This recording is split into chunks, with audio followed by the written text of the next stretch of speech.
Well, let's all take our Bibles to Psalm 34 for our Sunday morning recap. And what's interesting is last Sunday morning, I went away from the Sunday morning recap, but I ended up at the other end of this exact Psalm, Psalm 34, way out in verse number 18. But this morning, I want you to look at this really amazing statement that David makes in the first 8 verses. In fact, I'll probably only read to you verse number 8, but I want you to get a good understanding that we can actually settle the goodness of God debate. And so I really urge you to go to Facebook or YouTube, the Journey Baptist Church, and listen to the settling the debate once and for all. God is good. And I got to tell you, that doesn't always feel true. That doesn't always feel like what's really happening. But I want you to listen to verse number 8. And this is the challenge, because if we'll do verse number 8, we will experience the goodness of God at an increasingly elevated level. And so listen as I read, and then we'll talk a little bit more. Verse number 8, it says, "O taste and see that the Lord is good. Blessed is the man that trusteth in him." And so we broke it down in really just 2 ideas: taste and see that the Lord is good. And then it talks about the people are blessed that wait on him, that trust him, that seek refuge in the Lord. And what's really powerful about this is it's just so simple.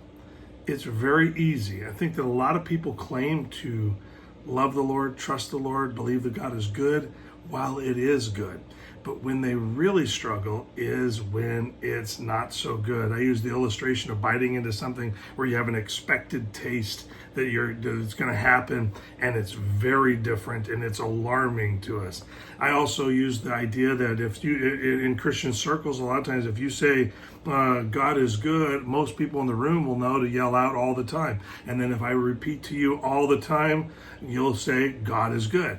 And so we all know how to chant it. We all know how to claim to believe it. But only time we can really know that we really believe that God is good is when the tough times come. In fact, our passage even indicates that there is a chance that bad times are coming, because it tells us to seek refuge in him. And I find that to be incredible. What's really, really incredible is what David is writing about, or what frame of mind he's looking back to write this down. I don't know if you know much about King David, but long before he was king, he was an encourager of King Saul. Saul turns on him and is trying to kill him, and he flees Saul, and he ends up in the hands of the enemy king of the Philistines. And that's where he saw God take care of him. God gave him an idea: pretend you're crazy. And he did. And the king of the Philistines sent him away completely unharmed. And so we can see how God can work in various ways that seem like they're the worst thing that will never recover.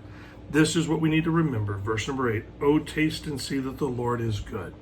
Taste is personal. I have to actually taste it for myself. I can't trust reading a book about what somebody else says, or reading a post about what somebody else says about God. I need to experience it for myself to really know that God is good. And it says this, it follows it up with, "Blessed is the man that trusteth in him." Listen, I hope that's an encouragement to you today. God is good. We need to trust him in everything that's taking place in our lives. Hey, I want to tell you, have a great week. This is the only video for this week. I'm going to take the rest of the week off and enjoy some time with my wife. It's our anniversary coming up on Friday, so I thought that we would just clear off the calendar a little bit and spend some time together. Thank you for letting me do that.